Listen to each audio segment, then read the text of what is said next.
Chapter 10. Examination of Wood and Fire. Verse 1. If wood is the same as fire, then likewise the doer and his deed will be identical. If fire is distinct from wood, then it will exist without wood. Verse 2. If there is no cause for burning, then fire should burn constantly, and there will be no purpose in fire to start, that is, to burn again, and it will then be without a function. Verse 3.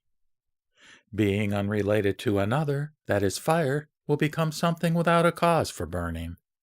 Moreover, it will follow that a constantly burning fire would have no purpose of starting, that is, burning again. Verse 4. Thus, if it is granted that there is wood in the burning process, and that only wood is burning, then by what means will it burn? Verse 5.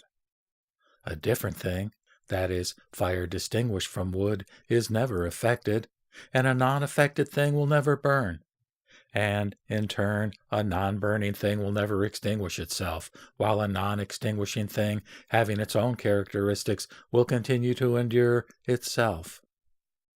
Verse 6, the opponent contends, if fire, which is distinct from wood, should unite with wood, it would be like a woman uniting with a man, and vice versa, a man uniting with a woman. Verse 7, Nagarjuna asserts, fire which is distinct from wood will unite with the latter freely as you contend, if and only if the two have mutually distinct existences. Verse 8. If fire is dependent upon wood and wood on fire, then each one must have had a prior completed state, and to which the other depends. Verse 9. If fire is dependent on wood, then an already existing fire will again be effectuating itself. If that is so, then wood also will exist without fire. Verse 10. If an entity depends on another entity in order to manifest itself, the latter will also depend on the former for its manifestation. If what is to be dependent on for manifestation already exists, then the question is, what depends on what?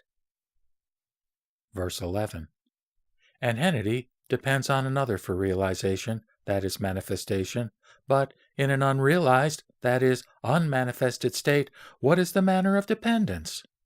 And again, even though the entity is already in a dependently manifested state, the nature of dependence is not possible. Verse 12. Fire does not exist by dependence on wood, nor does it exist by non-dependence on wood. Likewise, wood does not exist by dependence or non-dependence on fire. Verse 13.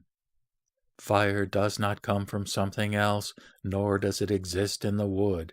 With respect to wood, the remaining issues have been taken up in the discussion of present passing away, that which has transpired and that which has not transpired. Verse 14. Again, fire is not wood, nor is it something else than wood. Fire does not contain wood. There is neither wood in fire, nor fire in wood. Verse 15.